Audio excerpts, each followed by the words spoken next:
নমস্কার, নিলয়েস পাঁচমিশালিতে আপনাদের স্বাগত।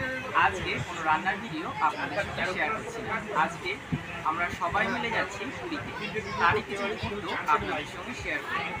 আর এইটা হচ্ছে আমার ভাই, অর্থাৎ আমার মামার ছেলে। আশা করছি আপনাদের এই ভিডিওটা খুব ভালো লাগবে। জয় জগন্নাথ। ট্রেন ছেড়ে দিয়েছে। আমরা রাত্রি 8টার ট্রেন ধরে শিয়ালদা থেকে পুরীর উদ্দেশ্যে রওনা দিয়েছি।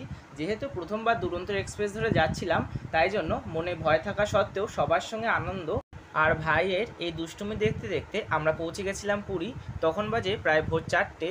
এবার আমরা হোটেলে যাওয়ার জন্য গাড়ি ধরব। এখন আমরা একটা গাড়ি করে সোজা হোটেলের দিকে যাচ্ছি। দেখুন ভোরবেলা সমুদ্রের সাইডটা কি সুন্দর লাগছে।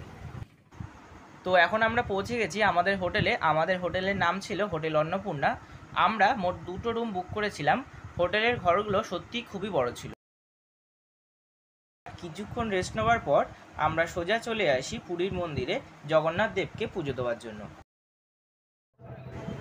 যেহেতু আমরা উল্টোরথের কিছুদিন পরেই গেছিলাম, তার জন্য 3টে রথকেই ভালোভাবে দর্শন করতে পেরেছি।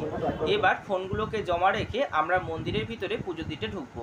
তার জন্য ভিতরের কোনো ভিডিওই আপনাদের সঙ্গে শেয়ার করতে পারছি না। ভালোভাবে পুজো দেওয়া হয়ে গেছে। এবার সকলে মিলে কিছু ছবি তুলে নিলাম। যেহেতু পুজো দেওয়ার জন্য সকাল থেকে সবাই না খেয়েছিলাম, তাই জন্য দুপুরবেলার খাওয়া দাওয়া করতে সবাই চলে এসেছিলাম পারিজাতে। সেখানে এসে আমরা খাবার অর্ডার দিয়ে দিই। এখন আমরা সবাই মিলে খাওয়া দাওয়া করে নিচ্ছি।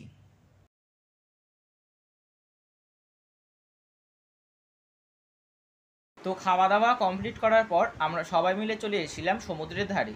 এখানে কিছু সময় কাটানোর পরে আমরা হোটেলে চলে যাব। তো ভিডিওটা আজকে এখানেই শেষ করছি। ভিডিওটা যদি ভালো লাগে অবশ্যই লাইক ও শেয়ার করবেন, আর কেমন হলো আমাকে কমেন্ট করে জানাবেন। আর এরকম ভিডিওর জন্য আমার চ্যানেলটাকে সাবস্ক্রাইব করে পাশে থাকা বেল আইকনটি প্রেস করে রাখবেন।